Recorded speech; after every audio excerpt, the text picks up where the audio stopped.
How y'all doing today? Welcome to Cash Sports, everybody. We are back and live in action, right? This is the Cash Sports podcast, and as usual, I am Cash, right? And I do have some guests on the stream right now. I got my co-star AK. I also got Josh back here to talk some NBA. So before we get into that, I just want to say, you guys know how the spiel goes, right? Please like and subscribe to Cash Sports Podcast. I would graciously appreciate it, as is, right? Because if you guys like and subscribe and hit that notification button, it does nothing but help the podcast out, and I would graciously appreciate it. Also, you guys see the Cash App at the bottom. Also, if you guys would so humbly donate, anything that I receive here is definitely going to go back into the podcast, because I only look to further and further grow this stream, this platform, so I can get more and more people here to debate some sports, right? So back into what we was talking about, right? I know you guys seen the title. We talking NBA, right? So we're going to talk about some things. I know basketball starts October 19th. So, right? Yeah, that's coming up really, really soon. So, right, we're going to be talking about some final preseason grades. We're going to be talking about some things that have been going on with the league. And obviously, we're going to be having our own conversations, debates on about how the league is, or how this season is going to go throughout the year, right? So let's add these guys up in here. They're already in here, so boom. Let me add in three ways. Hey. All right. So first thing I do want to talk about, like the biggest thing that's been happening in the NBA, is this Draymond Green situation and punching Jordan Poole at practice, right? So that in itself was a pretty controversial situation at practice. Biggest thing that I'm taking away first is the video leak. The fact that the video was able to leak from practice. I think that was a very big snub. I mean, obviously TMZ is gonna get their hands on everything, right? But it was just kind of like, I mean, obviously a situation like that would come out because we're in the social media age. TMZ is gonna have their hands on everything, but it did put Draymond Green into a worse spotlight than it already was, right? Reason being, whenever there's a video that comes out, there's always it's always worse than what it is. It's almost like the Ray Rice situation when he's like snuffed his girlfriend, and it was on some shit, right? But with that being said, when the video came out, it looked way worse than what we had initially thought. And then so this applies to the Draymond Green situation. Obviously, it's not within the same stratosphere. I wouldn't even compare it in that way or in that fashion. But the fact that it came out and it looked so vicious, because I'm not gonna lie, that man Draymond Green was throwing haymakers. He threw a haymaker at Buddy, man. You can tell Draymond Green is probably gonna do like a celebrity boxing match or whatever. I don't know. Maybe there's something like that in the future. But Draymond Green came out and he talked about it. He was saying that he was completely embarrassed. He issued an apology. I think it was sincere. I think it was enough. But is it enough for Jordan Poole? I mean, only he can decide that. But there were some headlines about Joe Poole's family wanting Poole to press charges and whatnot, but we don't know how authentic that really is. So we're just gonna leave that at that. But we know that Draymond Green is returning to the Golden State Warriors, and he's not being suspended. But he did receive a fine though. So my take, right? My situation about this whole Draymond Green and Jordan Poole situation. I mean, realistic as is, right? I mean, we know Draymond Green is the leader of that team. He's the leader of the Golden State Warriors. He's somebody that's been there through the dynasty. He's been there since the jump, when the Golden State Warriors were trying to get to the level that they are now. And then so Draymond Green has a very big hand to play in the Golden State Warriors' success. But we've reached a situation with the Golden State Warriors. They want to try to keep the players or the young core of that team for as long as possible. And then so Draymond Green had recently came out and stated that he wants a max contract. And not to confuse anybody, right? A max contract opposed to a contract extension is completely different, especially for somebody like Draymond Green. He's not going to get the same max deal as somebody like Embiid, Jokic, Giannis, Steph Curry, right? You have to get certain level of accolades and selections for you to even be paid in that fashion. So for Draymond Green, he still wants to get the max. He still wants a max deal for his position. But the problem is Jordan Poole is a rookie, and he's going to be looking to be getting paid here pretty soon, as he should. And so the problem is, if the Golden State Warriors and were to pay Jordan Poole and Draymond Green, they would have to pay $513 million, right, just to keep both of them.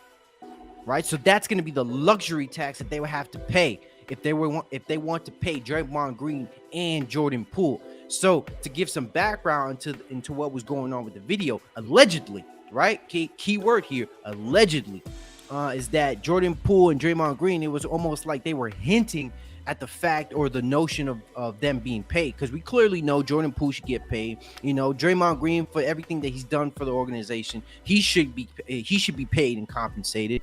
You know, so there was some allegations that Jordan Poole was almost hinting at that notion, saying, you know what it is. You know, so Draymond Green got up in his face, was like, nah, what is it exactly? What's going on here? And then duffed his ass. So so that's allegedly what happened. That, you know, that's what I read in the TMZ report, but we don't exactly know what happened or what exchanges were being made in that conversation for Draymond Green to throw that haymaker. But that does seem like the more likely situation for this video, right? And then so for Draymond Green, you know, he came out and he stated, hey, he was going to hurt people, and I think that's a realer statement. You know, situations like this occur. People do tend to lose their cool. Draymond Green, unfortunately, is just one of those players that just happens to lose his cool more than others, unfortunately. But you know, but when I speak like this, right, and I'm going to switch it up because Draymond Green is a leader, and I stated that in the beginning. So as a leader of this organization, as a leader of this team, you can't be punching nobody in their face, man. That's ill will, bro. You can't be punching nobody in their face. And I'm not just somebody who's just talking out of their ass, right? I've played football since I was a young ass kid, since I was probably like since first grade. I've been in the military. I've led people. I've had people under me. So I have I am familiar with being in leadership positions and leadership roles. So you can't be, and if you have guys, right, you have guys working under you, you're working with people, the worst thing you can do is physically assault them, because that doesn't help people come to a conclusion. It doesn't help people come to any sort of resolve. So putting your hands on somebody that you work with, that's not going to help the situation. At the end of the day, if you're going through something, it's always better for you to, you know, reminisce, talk it out, you know, express what you're going through, you know, with the people you love and the people around you that genuinely care about you. So for Draymond Green to react this way with Jordan Poole and to duff him in his face like that because you were going through something personally, you know, I'm not going to say that he's a bad leader because of it, but at the end of the day, that is not what leaders do, and that's why Draymond Green has to suffer the consequences for what he's going through now. But I hope everything does work out for the Golden State Warriors, and it's looking like he's still going to be able to return to the team in the I believe it's Thursday or Friday, so mistake me on the days. So we are going to be looking forward to the Golden State Warriors having a full roster with Steph Curry, Wiseman, Kuminga, Clay, Draymond. If I said Jordan Poole twice, Jordan Poole, you know, and then a couple other guys on there. So now to you guys, what do you guys have to say about what I just said? Nah, man, I think you're right, man. You know, that's not how you can lead, you know, and another thing I want to say specifically about Draymond Green is, like, he's not good enough to be punching other teammates, right? Like, people compare the situation to, like, when Jordan punched Steve Kerr. Jordan's allowed to punch Steve Kerr because that's Michael Jordan, okay? Like, if you're the alpha on your team, if you're the best on your team, yeah, okay, you know, if you think a guy's out of line, you know, punch him, because at the end of the day, that's your team. That's Michael Jordan's team. That's not Draymond's team. It's not Draymond's team.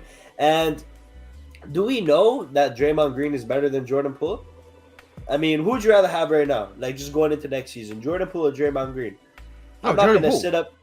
Yeah, I'm gonna say Jordan Poole too. Now I'm not gonna disrespect Draymond and say that the gap's that big, right? Because completely different skill sets and they're hard to compare. I'm taking Jordan Poole. Draymond Green, his game's not gonna age well. If you're a shooter, you can stay in the league for a long time. Curry's gonna play till he's 40. Clay's gonna play till he's 40. Draymond Green's not gonna play till he's 40, and that's just the fact that Golden State needs to achieve. You know what? I'm gonna say a hot take right now. Golden State should use this opportunity to ship Draymond out of here. Draymond is on a decline. That's a fact. Okay. And okay. Oh, what you got to say, AK? I mean, well, as I just said, like he's on a decline. It's also his last year on the contract. So I personally think there is no reason for them keeping him around no more. Okay. Yeah. So I want to say something about what you said, Josh, because honestly, I think that's pretty crazy. First off, I think you can compare it to the Michael Jordan situation. Because first off, you can't really factor in the level of status of each player just because one player, this is his team, and then so this is not Draymond Green's team. First off, you don't have no right to be putting your hands on no goddamn body. I don't want nobody. Michael Jordan does not have the right to be punching nobody in their face. You can't convince me otherwise. You can't tell me, oh, this is Michael Jordan's team, so he's allowed to punch somebody in the face. Hell no, bro. Nah, I would disagree. Bro, if I'm on that team, I'm not like, I'm smacking Jordan upside his milk dud head if he gonna try to put his hands on me, man. Get the fuck out of here with that bullshit. I ain't gonna let nobody punch me in my face. That's challenging your manhood, bro. So you telling me if you on Michael Jordan's team, you know that Michael Jordan is better. You saying he's allowed to punch you in your face? Damn right, damn right. Because at the end of the day, I wouldn't be okay with it. But did it contribute to the betterment of the team? Now that's what you're not thinking about, Pat. Because I think Michael Jordan punching Steve Kerr in the face contributed to the betterment of the team. Clearly, it didn't. I mean, the man won 6 championships. Clearly, it must have. Bro, no, that did not contribute to the success of the team. What contributed to the success of their team is their cohesion, the chemistry. How does punching somebody in the face add chemistry to your team? You don't know how that person is going to react. He could have put out the blicky for all we knew. He said, you know what? Fuck this NBA shit. You about to get clapped, bro. You feel me? Like, there's people out there that's really that crazy, man. I'm not saying he should, obviously nobody reacted that way. But nah, man.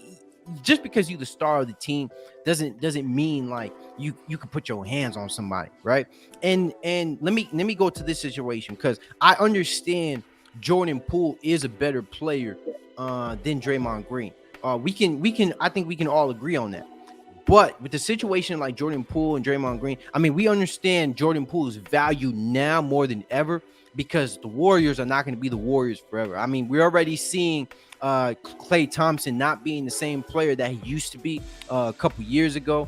And that can also apply for Draymond Green. And who's to know, how Steph Curry is going to decline in the near future. So Draymond Green is certainly that one player. So Draymond Green is certainly that one player that would probably be the first person to go. And so, say again. Eventually, you got to pay Wiseman too, No, of course. And so and when I'm speaking in that fashion, right? So Draymond Green and Jordan Poole, they offer completely different things than the Warriors. Like for the Warriors, and why I say that, right? Jordan Poole, for if they were on their championship run, right, a couple years ago when they were winning the first 2 chips or the first couple chips, right? Draymond Green is more help and is more valuable to that team and what he offers than what Jordan Poole offers. You get what I'm saying? Yeah. Like what Draymond Green does is more valuable for the Warriors than what Jordan Poole does for the Warriors. You get what I'm saying? Yeah, no, I get completely what you're saying. So I'm not saying I'm not saying Draymond Green is worth more than Jordan Poole. I'm not saying I would pay Draymond Green over Jordan Poole. But at the end of the day, you it's really you tossing up a coin. The way I look at it is that you're tossing up a coin between the two players. Clearly, though, you would lean more towards Jordan Poole because he's the younger player. You know he's going to be there for a long time, and he's a rookie, still on his rookie deal, right? And then Draymond Green, I do agree that there is some drop off, so I would use this opportunity to maybe get something out, get something out of Draymond, and then somebody else can give him, that max contract. But at the end of the day, man, it just comes down to this whole situation where, first off, you shouldn't be putting your hands on nobody. That's one.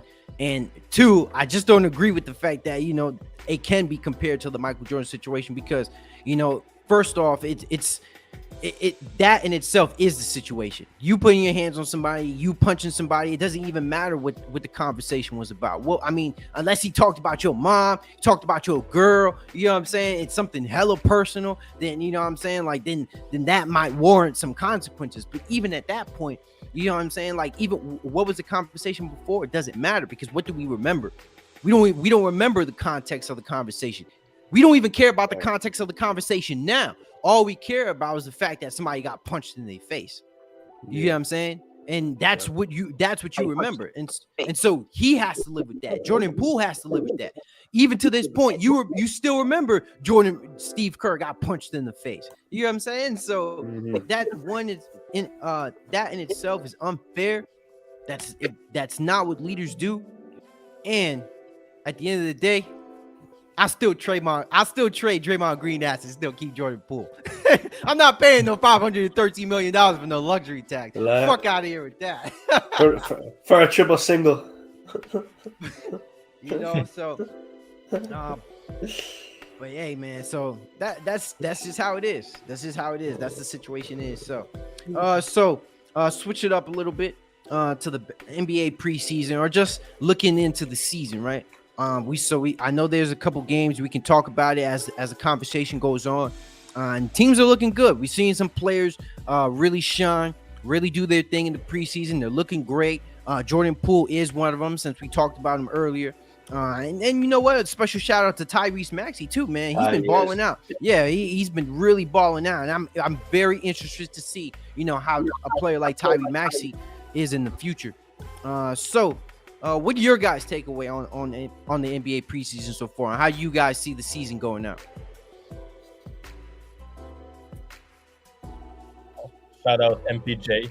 We see balling out per usual, coming back strong. Per usual. I don't know about per usual. He just needs to warm up a bit, just like a couple games, and then he'll be good. Oh yeah, because you banking on Michael B. Jordan to ball out, bro. Yeah. you have Michael Porter Jr. Saving Jokic's career. Wow. It's Man. got into that level. That's what it is, bro. Because that's how you have it. You say, you know what? Jokic didn't have his second or third best player. Once he gets those guys back, it's over. So you banking on MPJ. That's why you talking like that. You want MPJ to ball out and Jamal Murray. I mean, yeah, Jamal Murray's gonna do his thing, but at the end of the day, I think the third wheel, that matters, bro. You feel me? Like, especially when you're a wing, and I keep telling you that. MPJ is a wing, bro. You remember you was just talking about Kawhi and the Clippers. Guess what? He's gonna have to guard. If he goes against the Clippers, he's gonna have to guard either Kawhi or Paul George. At the 3 or the 4, maybe even the 2. Because Aaron Gordon could take one of those assignments, and even then, he's gonna get cooked too. So, I mean, you shouted out MPJ, but there's other stories to talk about. But if you have more to share, talk. Yeah, Artem, you got some more shit to say? Just wait. Ain't got shit to say right now. Just wait for season to start. Hey man, we on a podcast, man. Say what you think, bro.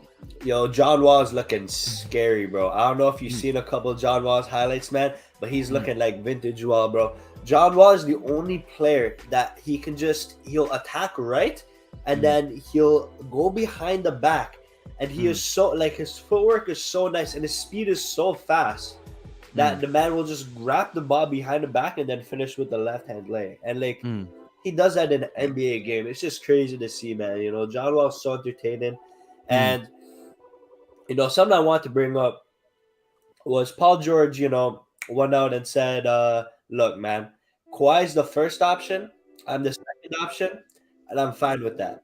And I saw a lot of people clowning his ass on Twitter, right? Saying that, oh, like, you know, taking it basically as a sign of weakness.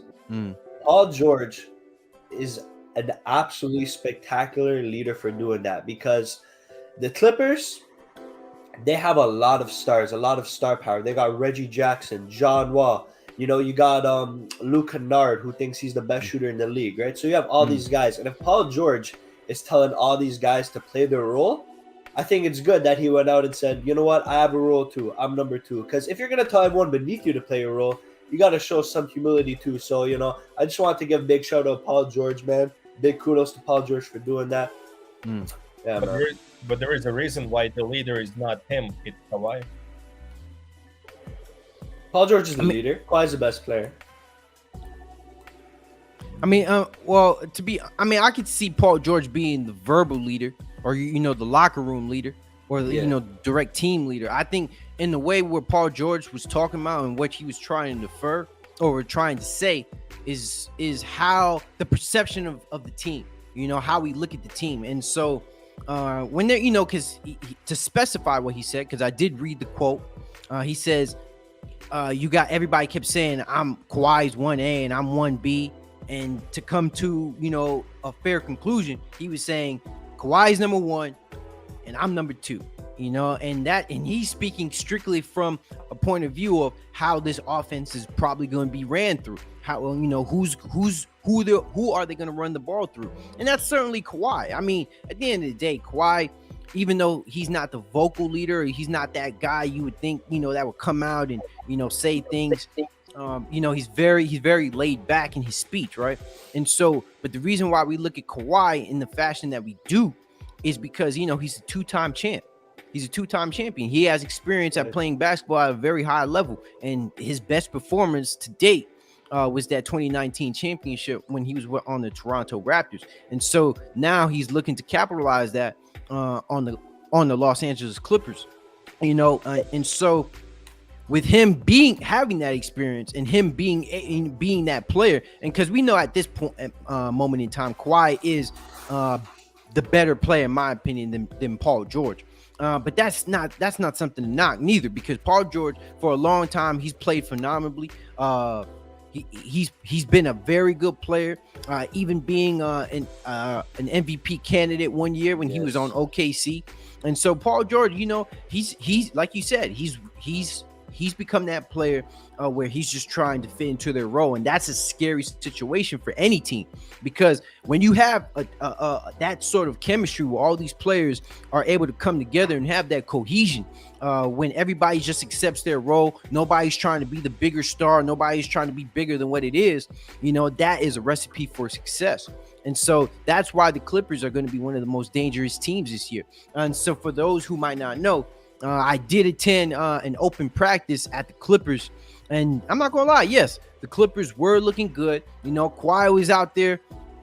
He was looking beefed up too. Pause. You know, nothing uncasual there. You know, but I'm being honest though. Like, you know, he was looking buff, bro. You know what I'm saying? Like he was looking right. So same as Paul George. Paul George was looking great. John Wall was looking great. I mean, even Nicholas Batum, Reggie Jackson also, and I forgot another guy's name on there too. And he was yamming it all day at that practice. So he was looking good also. So that team in itself is definitely gonna be dangerous. Do you guys see the Clippers being the team? Zubac?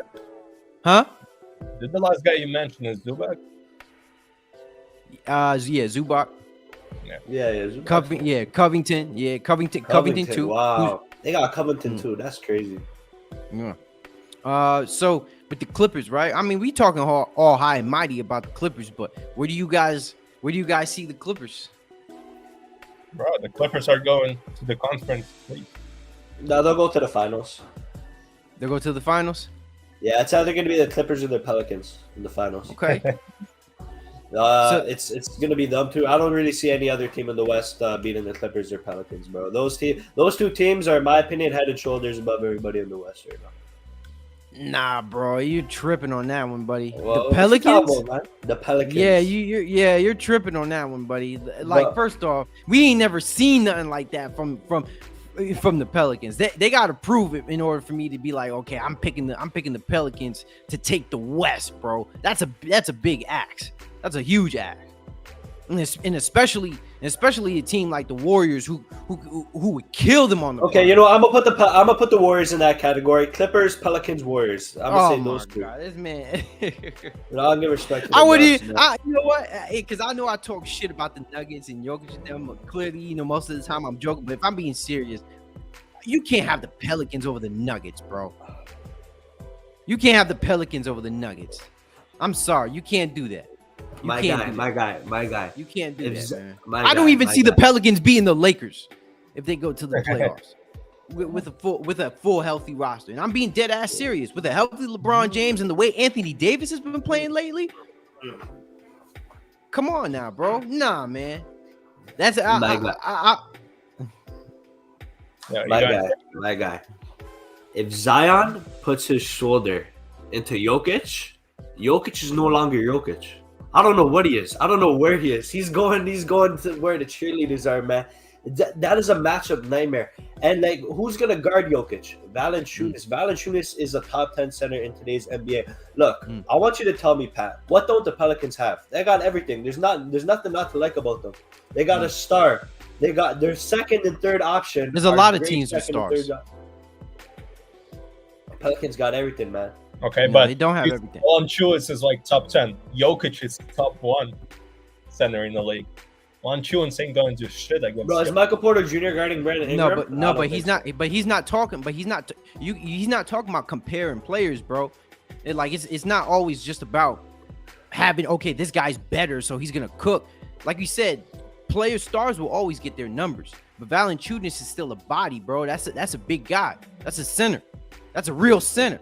You know what I'm saying? Center. So he's speaking from a point of view is like at the end of the day, it's a matchup. Right. And I do agree. He's a real center. And I do it's just for today's NBA because it's not like the way it used to be. Even though Valanciunas can shoot too, he does have a 3. But I do agree with Josh. Like, Zion is a matchup nightmare for Jokic, whether you choose to accept it or not. On the if Jokic is on the defensive end, like he's a whole lot quicker. The vertical, like I told you the other day, I see a lot of ball bags on that man's head if he's being matched up against Zion, bro. You know what I'm saying? But not to disrespect Jokic complete, because at the end of the day, he's a matchup problem also. You know what I'm saying? Like, he's a 7-foot guard. He's still very efficient with his shooting. But then but I'm speaking just from a team's perspective. Even at the 1, Jamal Murray, if we see the player that he used to be in 2020, that certainly is definitely going to be a problem also. And then also you're speaking from Kentavious Caldwell-Pope, who's, even though I'm not trying to speak too high on Buddy, but at the end of the day, he was still part of that Lakers franchise, and there was a reason why he was on that team, because he's a good perimeter defender. And then so we already know that the Nuggets clearly kept Jokic on one of the biggest contract deals in NBA history, right? And then they also added in Bruce Brown Jr., Ish Smith, bum ass DeAndre Jordan, and then Christian Braun. They drafted Christian Braun as a rookie. So with the Nuggets, bro, I think it would definitely be like one of the best. Oh, somebody's phone ringing? Oh shit, that's my phone. No. I don't even know who that is. But yeah, so when I speak in the point of view from the Nuggets, I just think that one, it would just be a match. It would also be a match. It's a good matchup between the two. I think it would be a good playoff matchup. But at the end of the day, bro, I still see the Nuggets. I don't see the Pelicans being better. Look than at the Nuggets, rest bro. of the team. Okay, you got Zion, but who else you have? Brandon Ingram. Okay, he's nice, but the rest of the team, CJ McCollum ain't gonna do shit. Yes, he is. Yeah, nah, he's gonna do stuff, bro. What do you mean he's not gonna do shit? What? When has he not done anything? Bro, like.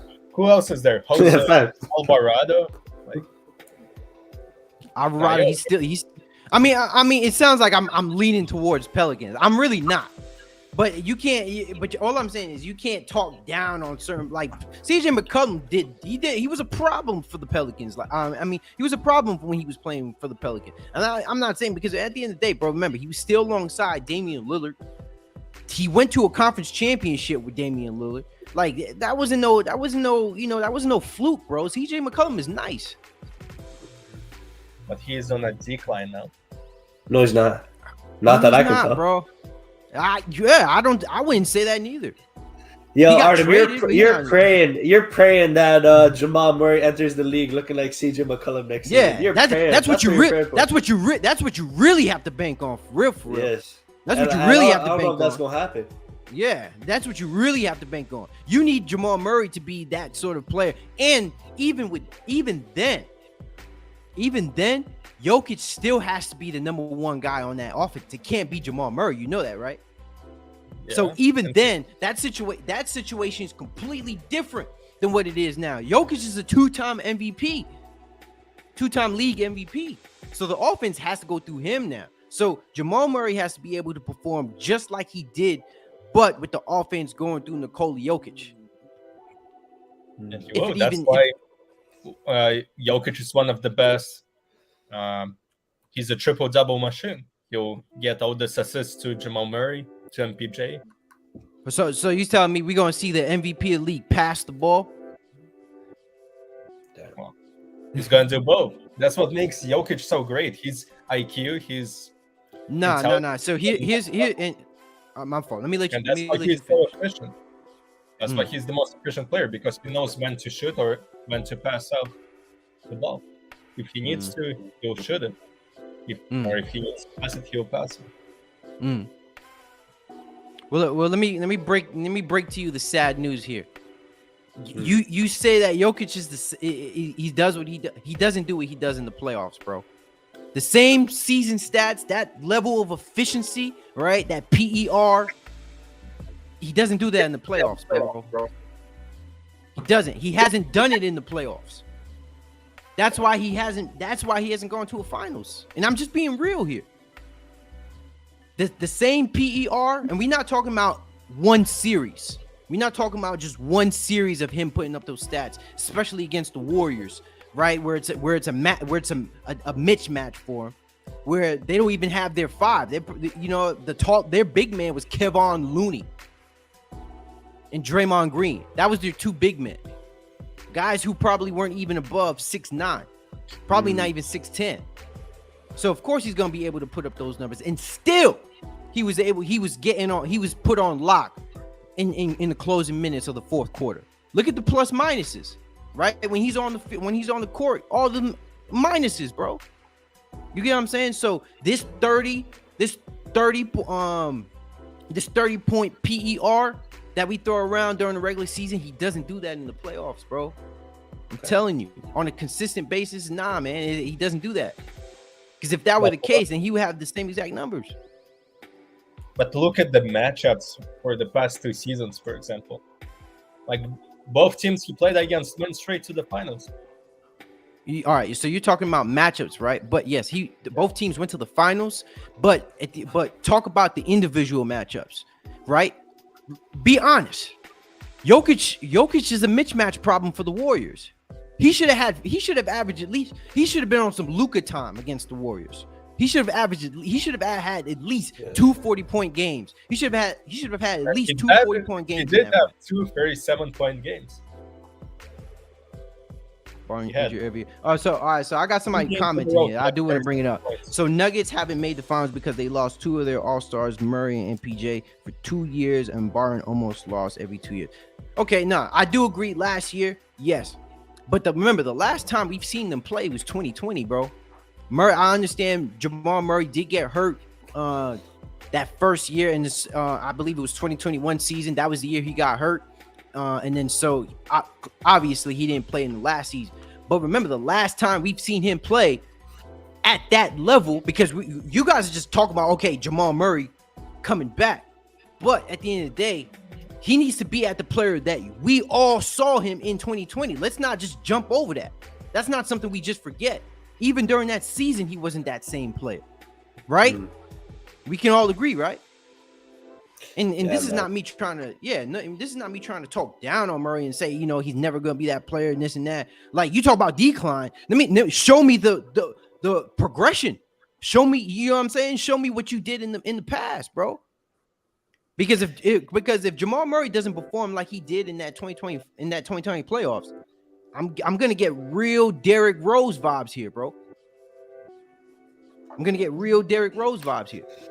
You know what I'm saying? So, like I said, the Nuggets are banking on Jamal Murray and MPJ to follow through. I personally think Jamal Murray is gonna be a great player. That's because I'm not trying to insinuate anything else. You know what I'm saying? But you still gotta understand that 2020, the Warriors went in the playoffs. Remember, right? That's a complete. You get killed on the perimeter. That's not gonna change. They had Jokic. Jokic was already the problem. Was already a problem for the Warriors. But now you got Jamal Murray. I don't think that. Hey man, come on now. The Warriors can pull the trigger anywhere from the perimeter. And then we talked about that, right? With the situation, and I'm not saying he should have won against the Warriors here, because have a clear understanding. Yes, they weren't going to win that series, but you picked them to win that series. I'm not letting you forget that, bro. We bet, and you said they were going to win that series, so you don't get off the hook on that one, right?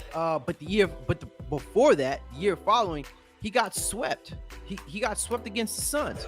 Now sometimes it's not about just losing, because we can understand the NBA is very competitive, and it's a combination of luck, it's a combination of skill, it's a combination of chemistry, it's a combination of head coaching approach, adjustments, all that jazz, right? All that glitter and glam stuff.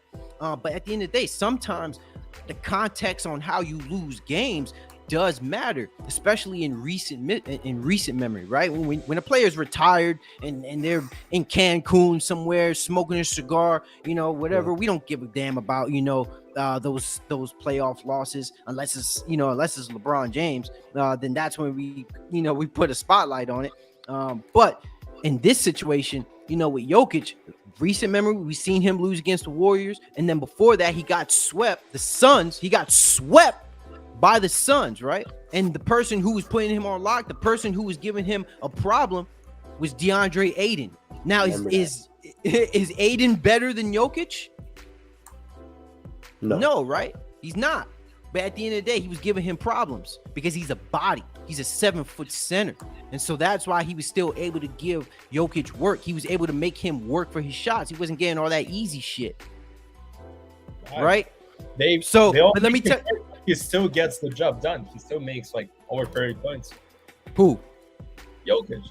That doesn't, bro. That's not getting the job done. Getting the job done is winning the game, winning the championship, winning the series, beating the team. That's getting the job done. Getting 30 and then losing isn't getting the job done, bro. Well, that's not getting the job done, bro. Let me ask you this. There was a game, right?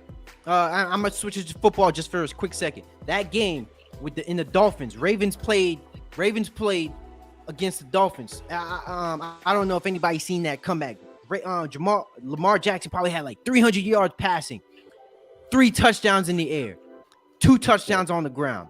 You know what I'm saying? That might have been his stats. I might be off by a couple touchdowns, maybe 1 or 2 more or less. Probably 1 less on the air. but he had that sort of game, right?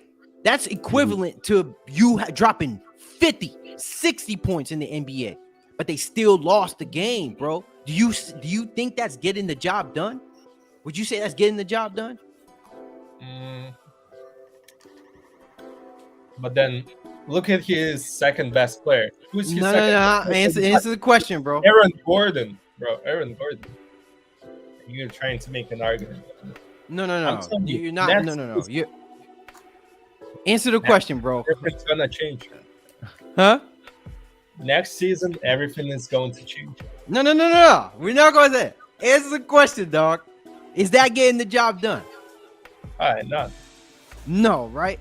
Exactly, bro. That's what I'm saying. That's what matters at the end of the day. He was a two-time league MVP, one first round knockout, right? Because we love talking about not making playoffs. Let's talk about that.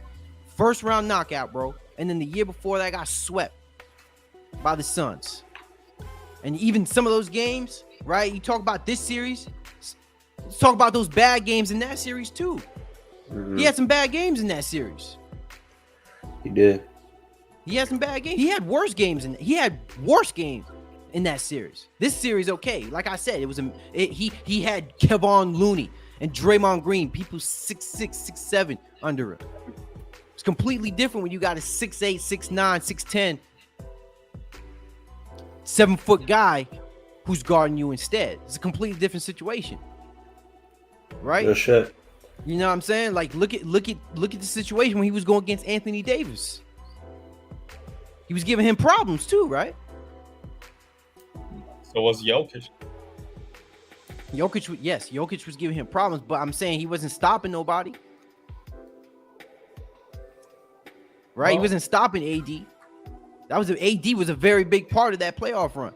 And I remember that head-to-head matchup. Yes, Jokic was out rebounding the hell out of Anthony Davis. I do remember that.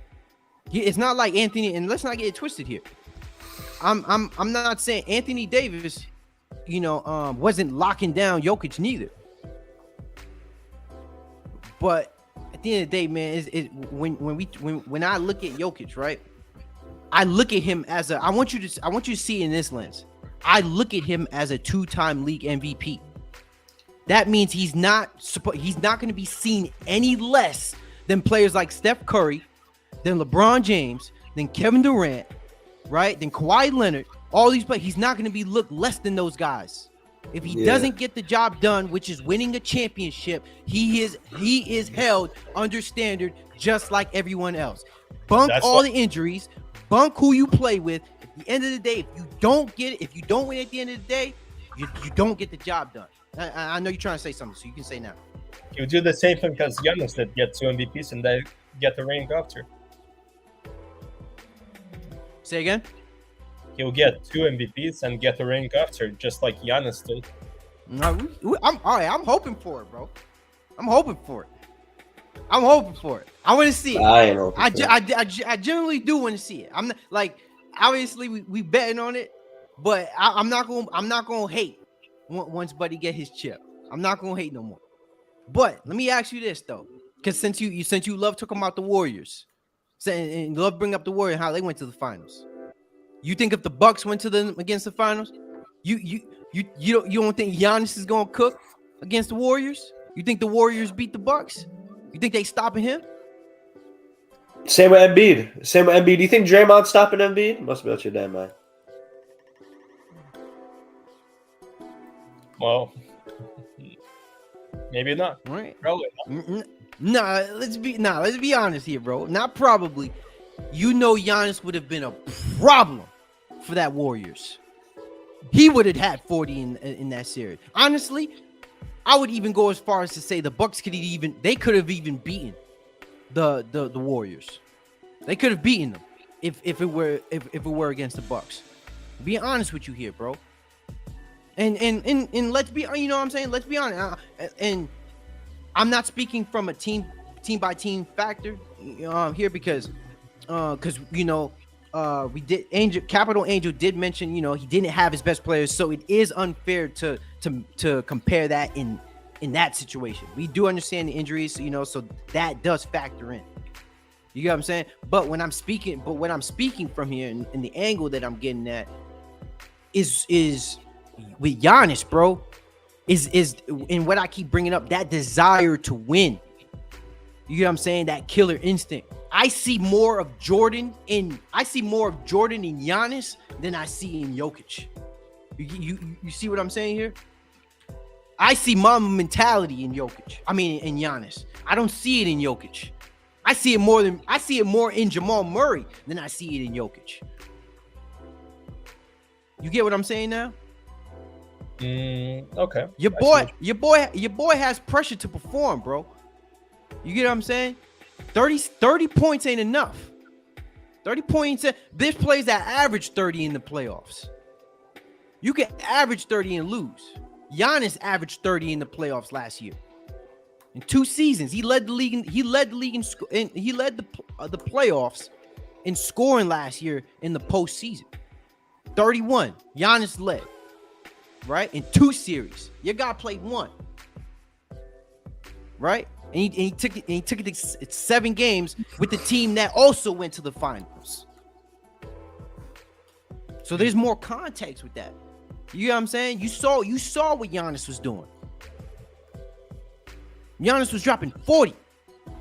I don't know if he dropped 50. I don't remember. You guys can probably remind me of that. But he had a couple 40-point games. He had his second guy out, his second best guy out. Chris Middleton was hurt. And guess what? He took it upon himself to drop 40. That's what I'm talking about, bro. That's what it, huh? He had Holiday. He had Holiday. No, Drew Holiday. Yeah, I know. But that doesn't. But no, he's good. He's a very good player. But come on, bro, that's a small discrepancy. I'm talking about the mentality to go into the game, knowing the fact that your cards are underplayed. It's the mentality that you go in there with. You get what I'm saying? I see what you mean. You are the 2-time league MVP. At the end of the day, when your team loses, it's the best player that takes the heat, bro.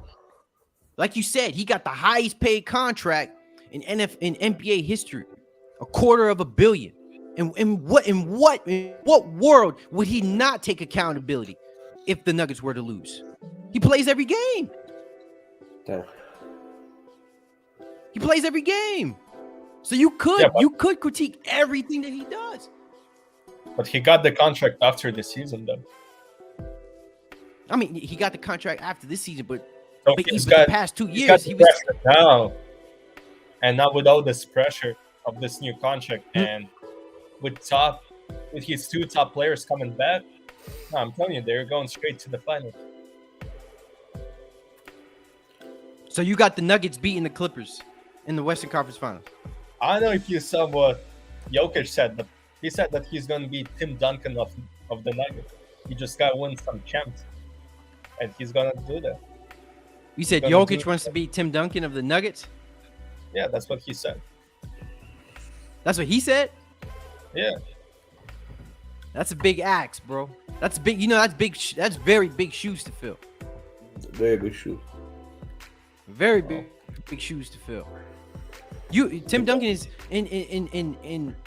Some people have said that Tim Duncan has a better career than Kobe. Actually, I wouldn't even say some say. It's true.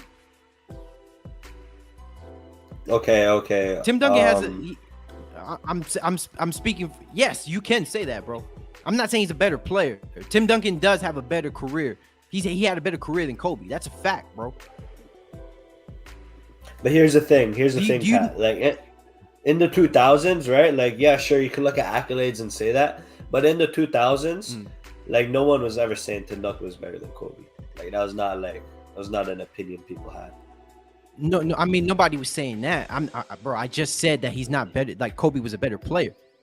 I'm not knocking that. You know what I'm saying? But there are people who do have. There are people who do have him ranked above Kobe. Me personally, I don't do that. But when I'm speaking from career, right? We talking the 5 championships, right? Yeah. The over 70% winning percentage with the Spurs. Yeah, that's not right. which is one of the highest in NBA history. He's made the playoffs, I believe, every year since he's been on the team. Yeah. Tim Duncan also has MVPs under his belt also. And he's regarded as one of the best defensive big men of all time. You see what I'm saying? No, I see what you're saying.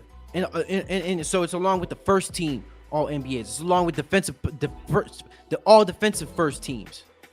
Because you know Tim Duncan is knocking that down. You know, if it wasn't, does anybody know Tim Duncan's finals record? It's 5-1, I think. Should have been 6-0, but it was 5-1 because of Ray 5-1. Allen. Yeah. All right, no, it's not because of Ray Allen, because of the LeBron James and the Miami Heat. Nah, it's because Of Ray Allen. Yeah, last time I Ray checked, Allen bro. too. No, I don't. I don't know. Didn't that shot happen in Game 6? So there was still a Game 7 that had to be played, right? No, because the Spurs were up 3-2. So if that shot doesn't go in, the Spurs win 4-2. Bro, that was one game. They still had to win that last game, bro. No, they didn't, because the Spurs were up 3-2. Yes, they did. Game they 6. Were up 3-2. I'll let you talk. Talk. Okay. Yeah, so Spurs are up 3-2. If that shot doesn't go in, then the Spurs are up 4-2. And it ends in Game 6. Hold on. I gotta get my charger real quick. So keep it going. I just got my shit about to die. Hold on.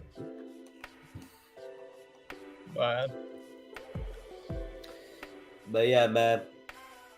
Honestly, Jokic does have a lot to prove this season, man, and so does Embiid. But Embiid's gonna actually prove it, though. That's the difference. The thing is, he'll get injured like usual, like every single season he does. If Embiid didn't get injured last season, oh my god, bro. I know what would have happened. You know what would have happened. Everybody knows what would have happened. Nothing would have happened. They wouldn't have got no championship. Siakam just had to give Embiid a fucking concussion, man. Yeah. But you know what? What about Harden? Yeah, why are we talking about Harden? Okay. Hold on. Because I wanna talk. I wanna go back to what we were talking about, Josh. So what were you saying? Yeah, I was just comparing Jokic and Embiid right quick, and when it comes to the Jordan mentality that you were talking about earlier, I think Embiid has that a lot more than Jokic has that. Mm-hmm. Embiid is a scorer. Pat, did you forget about that Game 3 shot that Embiid hit? Game winner? Sixers are down 2. Embiid hits the 3. I didn't. I reminded AK about it all the time. That shot is something Jokic just cannot do. And I think we need to factor that in. Oh yeah, and what happened later in that playoffs? They lost. What do you mean? They beat the Raptors. Yeah, they lost to the Heat. Yeah, they lost to the Heat. But I only blame that because of Embiid's injury. Embiid had a concussion, a whole ass concussion. It's not like you're regular. Yeah, and an injury in his hand too. Yeah, he tore a muscle in his hand. And but we're not going to keep holding those excuses for Embiid because he's one of those players that is going to be looked at in that fashion or he's going to be pressured to stay healthy, even though that's kind of a hard act because you can't really control things like that, But with Embiid, it's the same thing. Pressure's on Buddy too because Philadelphia 76ers, they're going to be looked at to perform also, to definitely do some things this year also. And it's a combination of Joel Embiid and James Harden. We all know he took less money to be on the team. I believe Maxey took less money. No. I'm saying those. I think those 3. I think that's a big 3. I think that's one of the few legit big 3s in the NBA right now. No. Yeah, of course. And then I gotta give props to Harden. I'm not gonna go into this season. Because I am a little bit salty that he was how he went about the whole Nets situation because I wanted to see that team actually play out. Yeah. But But that situation with Harden, that was a long time ago. So it's a new season, so we just gotta keep an open mind on things. But James Sure. Harden, he lost like 100 pounds, and now he's fully taking on the role. He's fully taking on the role of being the number one. You know what I'm saying? Like the of being the one of the team, running the offense through Joel Embiid and mentoring guys like Tyrese Maxey. And then so this is going to help Tyrese Maxey flourish and become a way better player than what we saw as a rookie. Right. So it's going to be really exciting to see, what type of player Tyrese Maxey is definitely going to be. But, particularly with the 76ers, there's pressure on your guy too. There's pressure on Harden too. Best believe there's pressure on him. Oh yeah, Best there's always pressure on Harden. No, for sure. When you have that many Instagram followers, when your shoe is like, the top 5 most sold shoes in the NBA, right? There's always gonna be pressure on you, man. Top 5 most shoes in the NBA. Who's buying Adidas Hardens? Yo, I don't know if you pull up to LA Fitness anytime, Pat, but I promise you, people be buying Adidas Hardens, man. I mean, they comfortable. I mean, but you can say that about any Adidas sneakers. Yo, Harden's the face of Adidas. Who else is the face of Adidas? Bro, Kanye's more of the face of Adidas than Harden, bro. Adidas in terms of basketball? Man. Yeah, bro. I don't even. I mean, I ain't wearing basketball Adidas shoes anyway.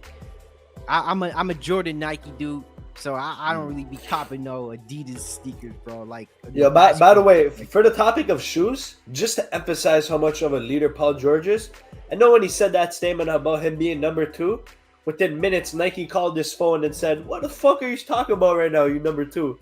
You know what I mean? Like that is not a good business move, man. I mean, to say that you're number 2. He's switching it up. Yeah, man. Anyways, going back to Harden and the Sixers, man. I like that team much better than I like the Nuggets next year, man. Much better. Yeah, of course you do, because Harden's there. There's many factors, bro. Tobias Harris. Talk about it. Okay. We're looking at the roster like from like the first spot to like the 9th spot. Okay, who's the big 3? Harden, Maxey. I think that's the best backcourt in the NBA. Like I'm gonna have to think about it, but like no matter what you guys say, you have to admit it's top 3.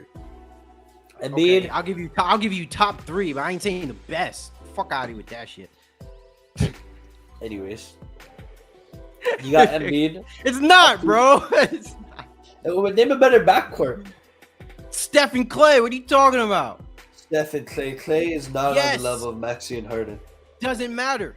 Yes, it does. Steph Curry fills in for Harden and Maxey's role, and then just having Klay Thompson on the floor opens up space and for the offense anyway. Because regardless, at the end of the day, you're not gonna leave Klay Thompson open. You're not gonna leave him open, so you still have to guard up on him. So, and last I checked, they won a championship. They won a championship a couple months ago, I believe. So they're the best backcourt as of okay. That's the only one you can argue though. You can't say there's not a second backcourt you can say is better, bro. But a second backcourt, okay. No, wait. Yeah, give me another two. No. Okay, give you another 2. All right, let me see. Let me look. Nah, I'm not gonna say that. Nah, I don't got another one.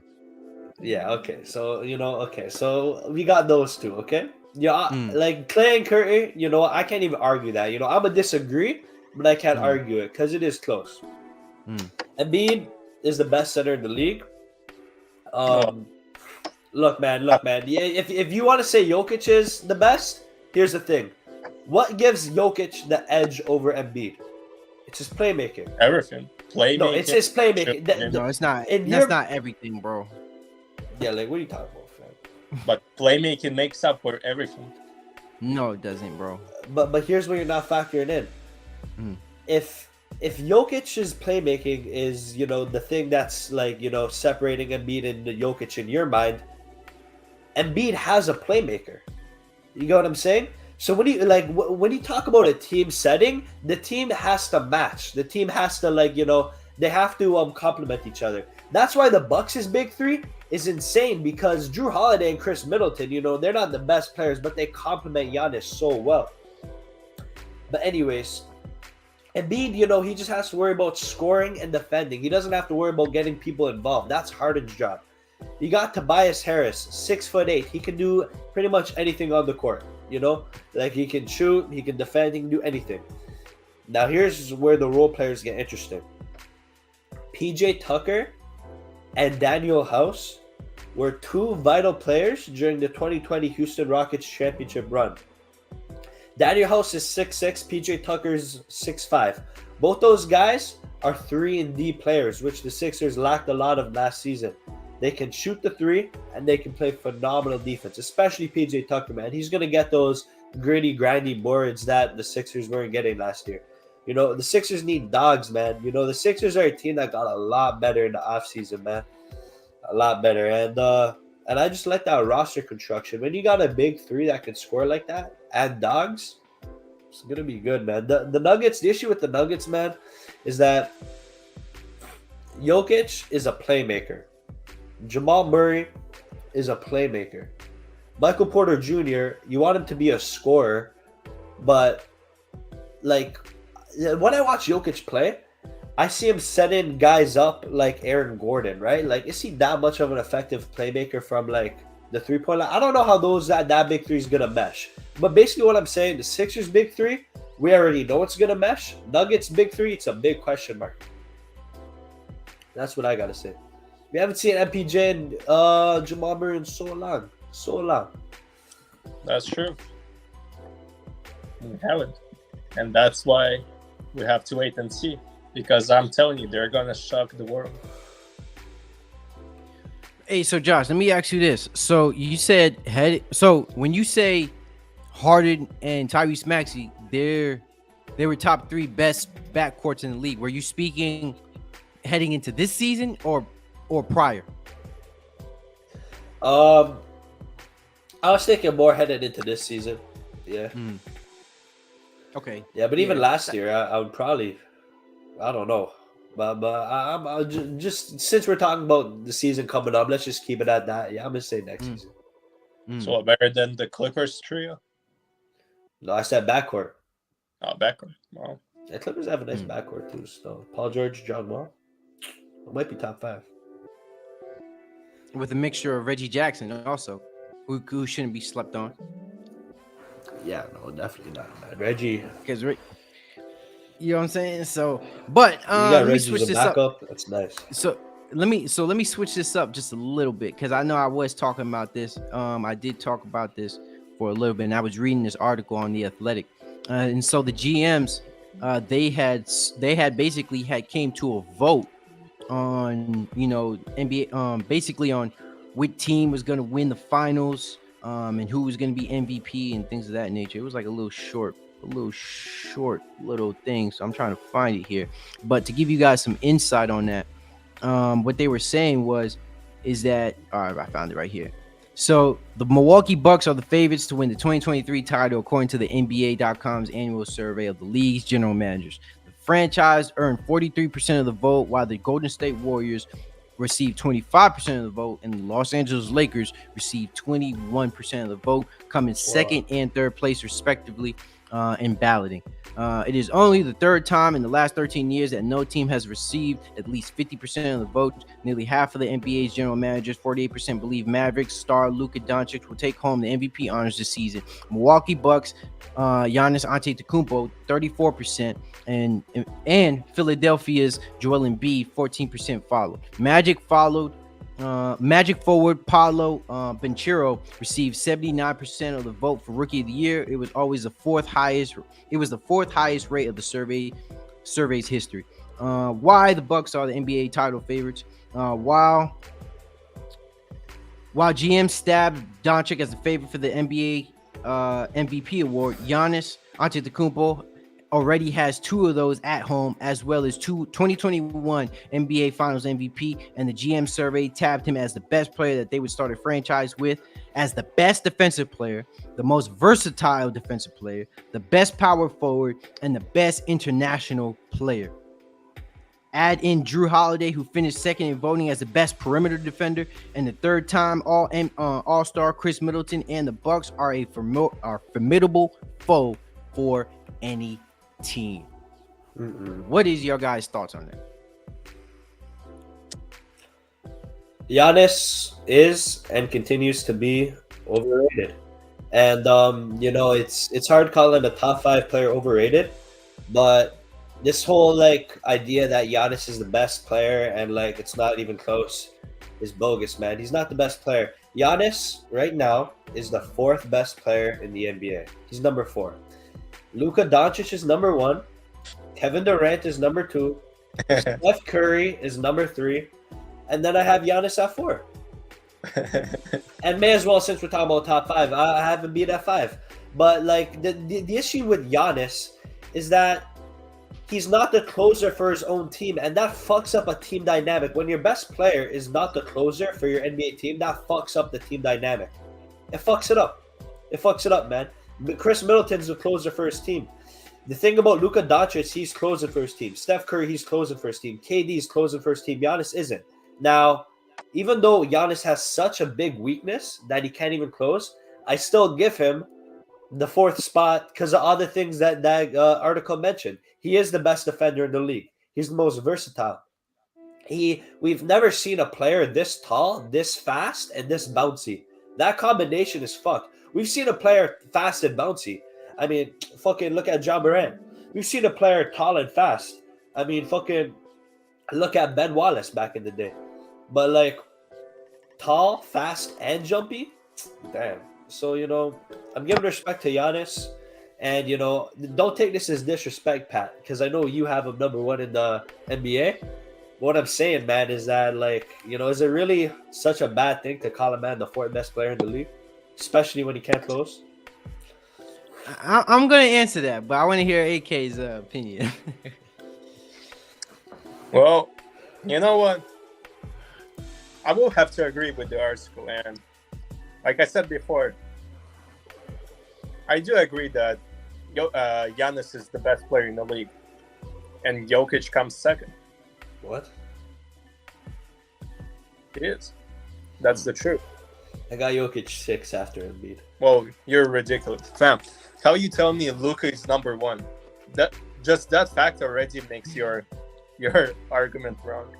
Yeah. I'm gonna have to strongly disagree with AK on that one, bro.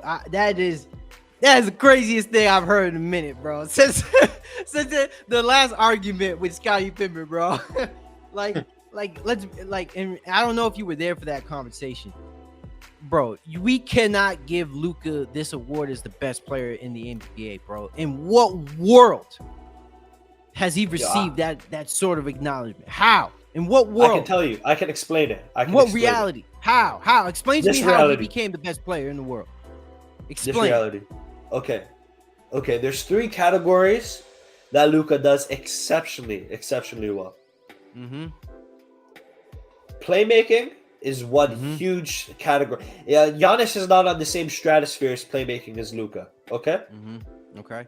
Shooting, they're not on the same Those are 2 insane aspects. They're not on the same stratosphere.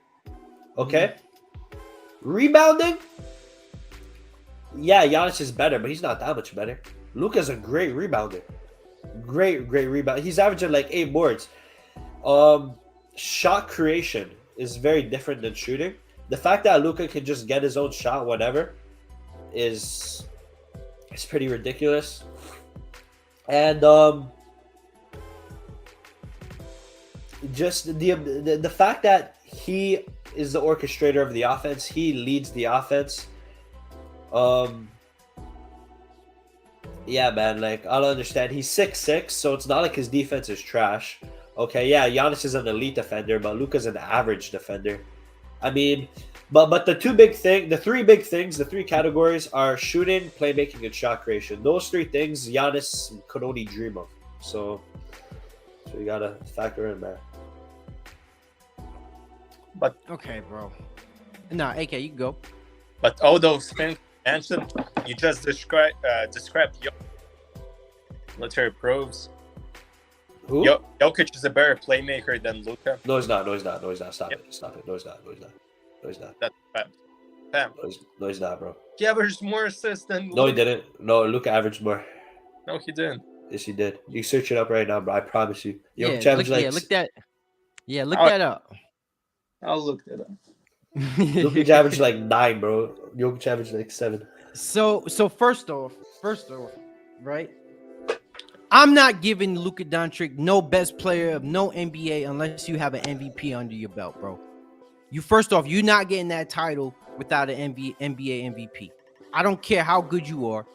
I don't care how many MVPs you're predicted to get. Shit don't matter, bro. You have to win an MVP in my book for me to say that you could be the best player in the NBA. That's one. Two, hell no. You cannot compare rebounding to for Luka for Giannis. Because first off, Giannis is damn near 7 foot. I'm gonna have a 7-foot big man up in the post, ready to grab rebounds instead of my fucking 6'7" point guard. Right? That's two. And three, we putting way too. Shooting does not make you the best player in the NBA, bro. We need to stop having this argument. That narrative about because you're a better shooter, that doesn't mean you're a better player, bro. Because with Giannis, yes, Luka is able to get to his shot and get his shot, right? But with Giannis, it's a completely different game. Because you want to know why? It's about stopping Giannis' shot. You can't stop him from getting his shot. You can't stop him from getting to the rim, right? So if you talk about shooting, how about take that out? How about we talk about scoring? How about we talk about averages? Because Giannis averages more than Luka Doncic. That playoffs that we just seen with Luka Doncic, where we talk about, he had the highest career average. By the time that playoffs even finished, Giannis was the one who even led in the playoffs with 31 points per game. Even though Luka was right there, Giannis was up there with him and has higher averages, by the way, may I say, because he's a big man, right? So he gets higher percentage shots. He rebounds the ball, right? You can't even compare defense with Luka because Luka is average at best when it comes to being a perimeter defender, right? So it's not even comparable, bro. It's not. Giannis is, in terms of skill, yes, Luka is up there with the best. But in terms of where his career is at, Giannis is miles ahead of Luka Doncic. Miles ahead of Luka Doncic. And the fact that you even had Luka above Kevin Durant is fucking crazy to me. That's the first time I've had a player above Kevin Durant for 5 years. So like it's not like, you know. No, talk. Yeah. So like I just, for some context, Kevin Durant's been the best player in my mind the last 5 years. This is the first time I had to give like someone the nod over Kevin Durant. I mean, what gave me the nod was his playmaking ability. You know, Kevin Durant's not really playmaking like that. But yeah, man, like it's insane, bro. It's insane. What I have to say about Luka Doncic is his ability to score the ball while also playmaking. Like, look, Pat, yeah, we had this conversation before. Yes, you know, Giannis led the league in scoring by like a tick, but like those numbers are inflated because he went up against the Chicago Bulls. Hold on. Let me ask you this though, because you mentioned playmaking, right? You factor in playmaking with also scoring. You said Kevin Durant was the best player for 5 years. So why isn't LeBron better than Kevin Durant? Because last I checked, he was scoring and he's a playmaker. So he can't be the best player 5 years ago if LeBron James is doing the same exact thing Luka Doncic has been doing. You know, that's a very good point. But you know, it's a balance. Like I have to evaluate Kevin Durant, everything. And Kevin Durant, and I'm sorry to cut you off. Kevin Durant wasn't the best player in the league 5 years ago. I'm sorry to say that. That's not the case. Maybe after 2020, yeah, you can say that. But like 2021, yeah, you could say that. But even then, right? 2020. I'm sorry, bro. I'm still saying LeBron James. At this current situation, yes, LeBron is older. Kevin Durant is in the prime of his career. You can have him at either 1, 2, or 3, right? And then so it has to be Jokic. Giannis has to be in that top 3, right? It's a must. He has to be in it. Kevin Durant has to be in that top 3, regardless of what happened in that playoffs, because KD is still freaking KD. Right. Is. And then you know what? Because I'm gonna give him some leeway here. I am gonna put Jokic. LeBron James at number 3. Well, over Curry? Over Curry? Hold up. No. Yeah, I would have Curry in 3. And I'm not saying because Yeah, so our top 5 isn't that much different. All right, no, it's not much different. Yeah, I quickly fact checked, and all right, yeah, Luka did have more assists and points than Jokic, but that remind me of another player who is a better shooter, had more assists and more points than Luka. Who? Trae Young. Bro, you can't, bro, stop it. And as a better shooter than stop it. Just then stop Luka, it right now. Bro, just stop it right now, Artem. We can admit that Luka at least deserves to be in that conversation. Trae Young does not even deserve to be in this conversation, bro. I don't think he's even worthy of a conversation. But let's talk about this, right? Because we talk about Luka's shooting ability. First off, Luka is not like lights out from 3. When did we? Yeah, he's not shooting green lights from the 3 all the time. Oh no, there are some games where he does lack, bro, from 3. Heavily lack too. And 1,000%. you can and if we're being honest too, he's not that great at the free throw line either. So if you talk about shooting, that also applies to shooting. So just because Luka can shoot doesn't mean that's the best aspect of his game. His game is getting to his shot, top of the key, shooting mid-range shot, taking advantage of mismatches. Right? He's a 6'7" guard with a big body. He's able to put his body on smaller defenders and able to get to his shot easier. That's Luka's game. It's not him shooting step backs all the time. Yeah, there are times where he can be lights out, but that's not his shot. He's not greening those all the time. There's times where he's missing them. He's missing plenty. Okay. Come on now. And yes, I understand Luka is going to be ascending, and he is going to be the best point guard in the league. But just from last season and just what we've seen also from Steph, it's not just stats that I'm factoring in. I'm factoring all other aspects too. I'm factoring the success of your team, how you play with your team, also winning. Right. Also, you can make the same argument for James Harden when Steph Curry won those 2 MVPs. The first MVP, right? Steph Curry only averaged 23, 24 points during the regular season. James Harden was putting up numbers just like he was. He had a high usage rate just like Luka Doncic. But guess what? Steph Curry was able to cement himself or able to affect his team in a winning aspect, and that's why he gets the green light over James Harden more times than he can. And the same applies for Luka Doncic, man. It's not just about playing well, bro. Well, you just knocked off Trae Young, but Trae Young is a great player too. He's not in that category though. I'm not comparing him to Luka. I'm just speaking from a fashion where if you talk about players' skills and how good they are in the league, because we're talking about all of these players are great players. All these players are good players. You know what I'm saying? But at the end of the day, what makes them different? What ultimately makes them different? Yes, statistically we can compare them, and that's how we can rate them categorically, right? Yeah. Or within their position. But at the end of the day, what really is different between these players is their accolades, the level of success that they've gotten since they've been in the league. And Luka hasn't accomplished anything, bro. He hasn't accomplished anything. Not more than Giannis, not more than Steph, not more than KD, and definitely not more than Jokic, bro. Luka can't even be above Jokic, bro. And we've had this whole argument before. He can't be over Jokic, bro. Luka is not above Jokic right now. Oh, okay. Now that's a little crazy to say. No, that's not crazy to say. That's not crazy to say because Jokic Because is of a accolades? huh? Just because of accolades? Like what? Bro, like, what do you mean?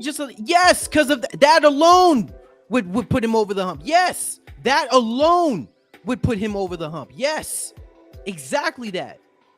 2-time league MVP. That's not something to gloss over. Remember, Luka made it to the conference finals. Jokic got lost in the first round. There's a difference. Jokic has been to a conference finals too, bro. That's not nothing special, especially when you comparing Jokic's career so far. And that was if you talk about finals. He's never been there before. Exactly, bro. Yeah, but he made it there. Look, man, I do have to admit something. As a man, through this conversation, like I will admit, it does kind of make me sick that I put Luka above Kevin Durant. But like that's the only person at very worst, Luka's at number 2. The only reason why I put him above Kevin Durant is you shouldn't even have him there, bro. I don't know, bro. He shouldn't even be top 3. Is Kevin Durant the same player, bro? I want to believe he is, but like after seeing like what I saw in the Celtics, just got me thinking like Kevin Durant, you should just be able to shoot over everybody. Like there shouldn't be like, didn't Kevin Durant have 11 points in one game? Like that made me sick, dog. That made me sick. That's not all right. So I mean, you could say the same for Luka against the Warriors, bro, and how he was guarding like 40. But where I'm coming from, I mean, he didn't have 40 every game though, and he had to, and he had to do that. You get what I'm saying? But in a situation, with Kevin Durant, first off, let's not even start with KD falling off. That's not even a narrative to even start, bro. There's nothing that even indicates that. That matchup between the Celtics was just an extremely bad matchup for KD in general. Ime Udoka had been playing alongside and coached Kevin Durant for a very long time, bro. That team was the number 1 defensive team heading into the season. They knew how to guard Kevin Durant, bro. They knew how to guard him. They knew how to smother him. They knew how to make sure he wasn't going to be able to get any easy shots, bro. Now, I'm not saying that's an excuse for Kevin Durant because it's absolutely not. But that is in no way, shape, or form an indication of him falling off in his game. And that should definitely not be the case for to have Luka Doncic over Kevin Durant. Yeah, I guarantee you. I'm gonna put Kevin Durant number 1. Honestly, I could be a man. I could change my list. I'll put KD number 1. Negative, bro. Negative. It is not accept because I'm gonna tell you this, bro. And I'm keeping it a stack here. I'm really keeping it a stack here. You cannot have Kevin Durant above Giannis at this point. Oh, you can't. No, you can't. No, you can't, bro. No, you can't. You cannot have KD over Giannis at this point in career. It's not about shooting. It's not about. I'm keeping it. No, it's not, bro. No, it's not. It's not about shooting. Last I checked, Giannis beat the Nets, right? And he did the same thing. He put up the same numbers. Just like how KD can kill from the perimeter, Giannis was doing the same thing on the inside. What difference is that? Yeah, but that was a different Nets team. Doesn't matter. I don't see that, bro. He's not stopping Giannis. When have we seen the Nets and KD stop Giannis? That's my team. The Nets are my team, bro. And I'm scared of the Bucks. But I'm keeping it in stack with you, bro. No, you cannot have Giannis above KD. You cannot have KD above Giannis right now, bro. It's night and day right now.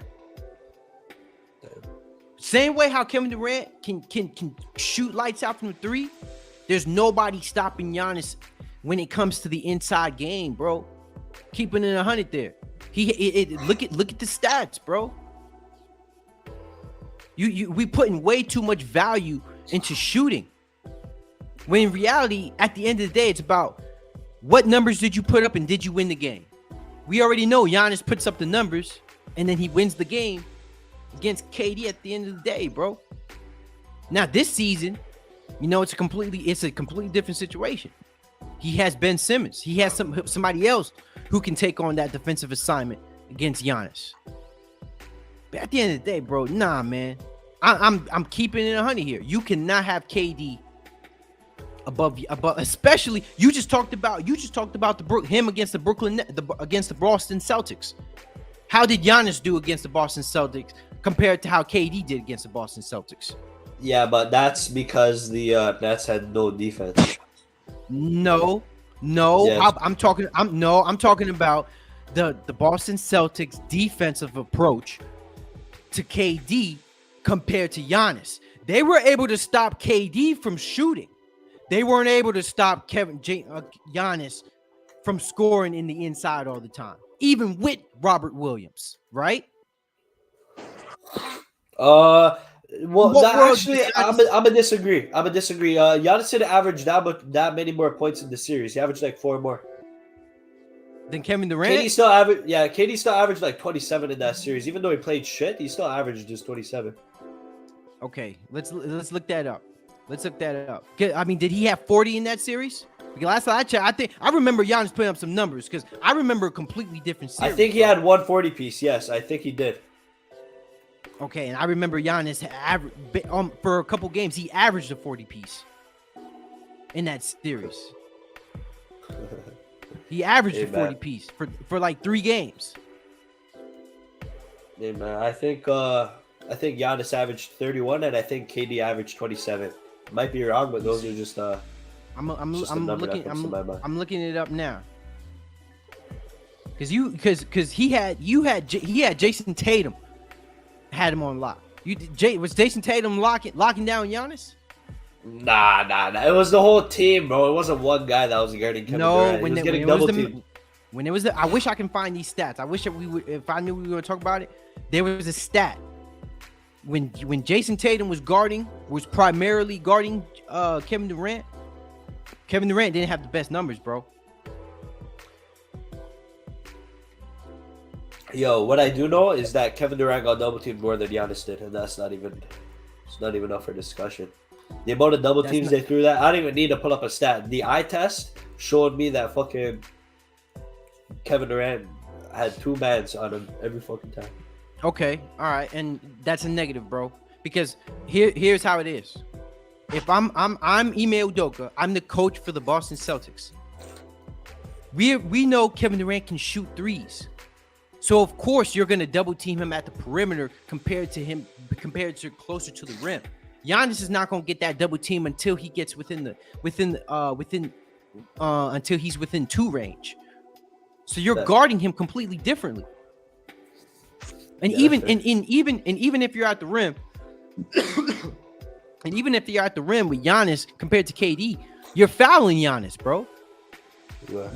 You're fouling Giannis and hoping that he misses. They're gonna hack him and they're gonna double team him when he gets to the rim. That's how teams stop Giannis. That's how it's worked in the past. And now, so let me bring this up because since you want to bring up these stats, because I know you were wrong on this. KD and Giannis versus the Celtics defense. KD averaged 26.3 points per game and had a field goal average of 38.6 field goal. He had a 38% field goal average against the Celtics. That's the worst. That's the worst. It is true. I remember that. That's the worst Kevin Durant has ever had in the playoff. Now Giannis, on the other hand, averaged 33.6 points per game, right? Because remember, he led the playoffs in scoring in those 2 series that he played. So he averaged 33.6 points per game and had a 46.8 field goal percentage. Okay, Pat. So, but what you also like admitted earlier though was that was Kevin Durant's worst performance like ever in the playoffs, and we are here praising Giannis for his performance. That was Giannis's other than the Suns in the finals, that was probably Giannis's second best performance. So there's about a 7-point differential between those two, and we're taking one man's worst versus one man's peak. No, I'm not taking one man. We're taking from the series and the matchup we've just seen. Giannis and KD played the same team. Giannis put up better numbers than KD.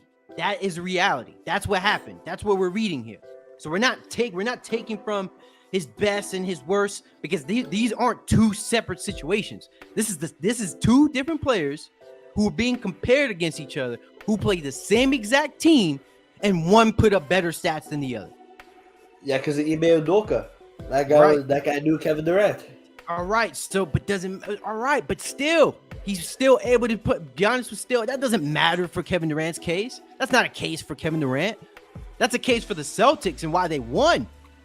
But that's not a case for Kevin Durant. You think he can walk here and say, "Oh yeah, Ime Udoka, man, he just had my number out"? Nah, bro. You should go into the series expecting that. You're Kevin Durant. Look, Pat, Kevin Durant had a terrible playoffs last season. And that's Exactly. why, I was confused for a second. Kevin Durant's still the best player, but that's why I was confused to put Luka above Kevin Durant, right? I'm a bad. I can admit when I'm wrong. This is what I'm gonna tell you though, Pat. Giannis is going to get exposed next playoffs. Exposed. He should have never won that championship. Because I can name teams that are much better than the Bucks next season. Okay. You got the Sixers. You're wrong. No. Let me let you finish. Finish. I don't even know if I can name many teams better than the Bucks. You got the Sixers. I know you can't. You can't. I really can't. But let me let you talk. The Celtics could give. I don't think the Celtics give them a challenge. Basically, if they run into the Sixers, they're gonna get exposed. That's basically what I'm saying. And even and I wouldn't be surprised. I'm not going to say these teams are better, but I would not be surprised if the Heat beat the Bucks, because the Heat are they're a good matchup for the Bucks. They got defenders, and I would not be surprised if the Celtics beat the Bucks. I'm not going to say that they're better, but I wouldn't be surprised. I'll tell you that right now. Yo, watch a team like Cleveland fuck around and beat the Bucks. I wouldn't be surprised. AK, what you guys say on this? You want to chime in? Bruh, how can you say that Sixers are better than the fucking what are we talking about? The Bucks, right? Yes. Yeah. How can you tell me the Sixers are better than the Bucks when the Sixers couldn't get past the Heat? Injury, dog. That's all it is. Nah, it's more than that. No, that's not. It's the fact that other than Embiid, there is no other threats on the team. Wow. And maybe Maxey, but not Harden.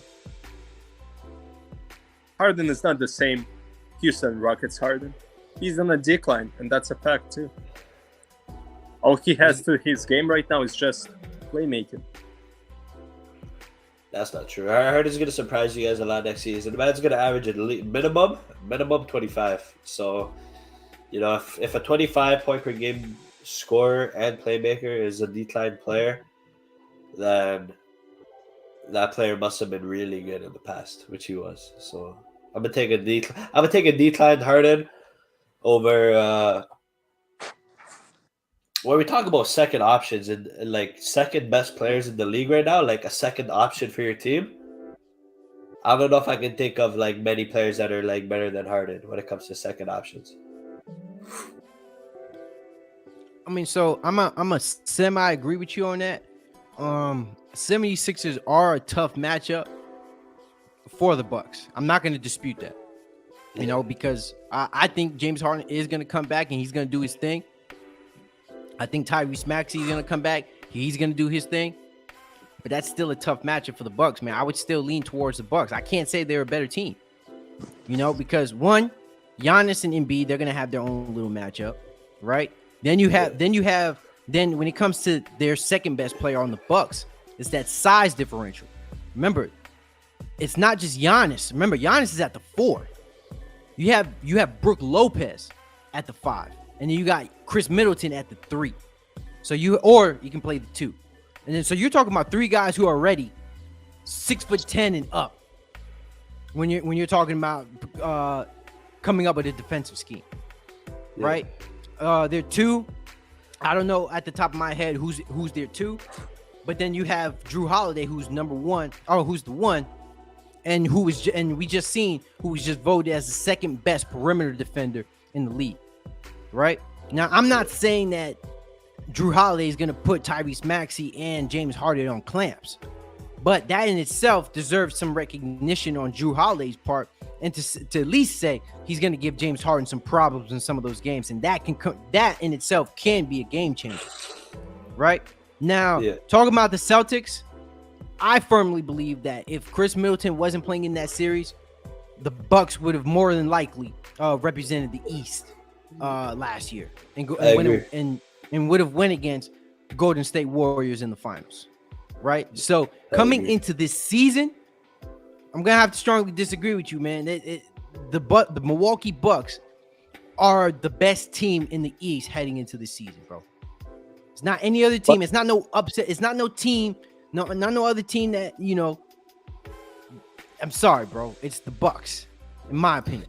The issue with the Bucks is not Giannis, but you guys are like thinking like Drew Holiday and Chris Middleton. Like, look, here's the thing: Drew Holiday is one of the best perimeter defenders in the league, but when it comes to scoring, bro, I've seen Drew Holiday and Chris Middleton like have some very they're not consistent scorers the way like Tyrese Maxey and Harden are. Those guys are scorers. I'm not looking at Middleton and Drew Holiday as scorers. I'm looking at them as versatile players. Drew Holiday is versatile because of his defense. Middleton's versatile because he's 6'8", but they're not scorers like those other two guys are. And that's going to make the difference. It makes the difference, but defense can offset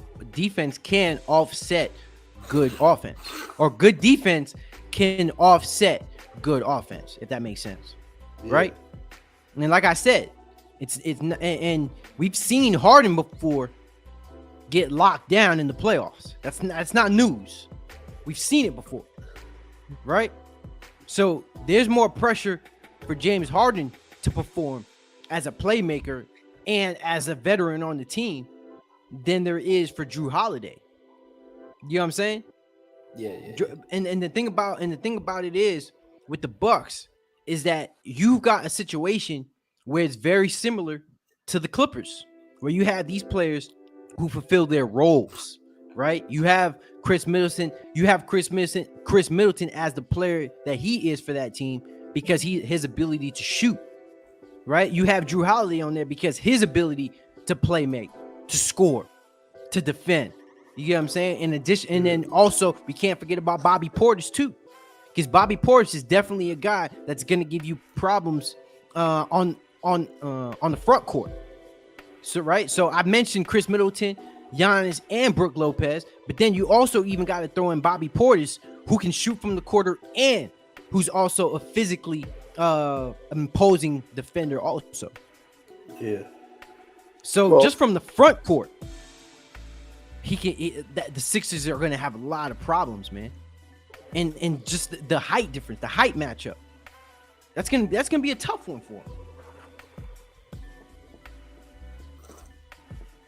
But that's not even the best matchup. Like, I think Miami Heat would be a much tougher matchup for Bucks than the Sixers will be. We've got Bam Adebayo, Jimmy Butler, Victor Oladipo, even Kyle Lowry. Those are like top defenders. And will definitely be a way tougher matchup than Sixers can be for the Bucks. Okay. Like, what's your take on that, Josh? Jimmy Butler's top 10, bro. If there was a player that went up on my tier the most after this playoffs, it's probably Jimmy Butler, man. I thought 2021 was a fluke, but then he basically turned into Michael Jordan again in the playoffs. And I thought 2020 was a fluke. The 2021-2022 season, he turned into an absolutely insane mid-range scorer and versatile defender again. So, hey, man, put respect on Butler's game, bro. I have him 8 in my top 10 right now. So, yeah. Okay. Nothing much to say, man. The only issue with the Heat is they have Jimmy Butler, who's a great scorer, but everybody else kind of wishy-washy. I mean, who's their second best scorer? Is it Tyler Hero? I would assume so. I mean, he Yeah, averaged he averaged 20. He was a 6-man, but he was missing games last year. He wasn't playing in that last series. Yeah, man, that ain't gonna work. That ain't gonna cut it. No, but and at the end of the day, as Bill Russell said, as a great Bill Russell said, this game will forever be about one thing and one thing only. That's about buckets. So at the end of the day, man, he's not gonna get. But buckets. now the Heat got Nikola Jovic. Shut up, bro. This is gonna be Jokic's successor. All right, man. I hear you out, bro. I hear you. y'all got anything much more to say before we head out of here? Yeah, man. So I'm just gonna like briefly go over like what my list of things are that you guys should keep the lookout for next season. I'm gonna summarize this very quickly. Keep a lookout for James Harden, Jalen Green, the New Orleans Pelicans. Who else we gotta throw in there? This is a very underrated one, but actually, no, I'm not gonna pull this on. Actually, fuck it, I'll say it. The Washington Wizards are gonna surprise people a little bit, and when I mean surprise, they'll fuck around again in the play-in tournament, but they'll be a fun team to watch. But basically, those three ones: Jalen Green, New Orleans Pelicans, and James Harden, bro. Just keep an eye out for those three things, man. That's all I can say. Those things are gonna tune the fuck up, man. AK? Well, look out for the Nuggets and the Clippers. That's the conference finals next year. I don't know about them Nuggets. Yeah. Put in the bets right now, bro. Because I'm telling you, y'all gonna be driving Bugattis and shit after you cash out. Chicken nuggets.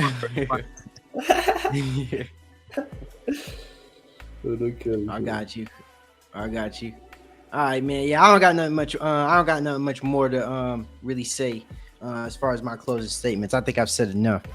Shout out to Void though. Thank you, appreciate it, bro. Always giving that thumbs up to the channel. Always appreciate you, man. And I got no more further arguments or statements to say on the platform. Damn, I should have put it in. I should have put in the link in the comment section just for if anybody wanted to join. But it's whatever. But at the end of the day, thank you everybody for tuning in to the CashSports podcast. I graciously appreciate it. You already know what it is, right? Today we talked some more NBA, and these guys are saying some foolishness, and I just had to correct them, right? So like and subscribe to the CashSports podcast.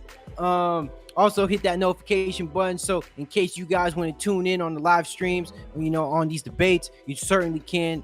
And you guys can certainly join too. I definitely encourage anybody who has any opinions. You don't have to hide behind the screen and then hide behind the comment section. You can definitely hop on the platform and give your own opinions, right? Another thing, also, I know you guys see that Cash App at the bottom. Also, I definitely would appreciate if you guys donate to the platform. Like I stated in the past, any proceeds that I receive, I will be putting back into the channel because I only want this to grow more and more, right? So like I said, this is CashSports Podcast. Thank you all for tuning in and have a wonderful day.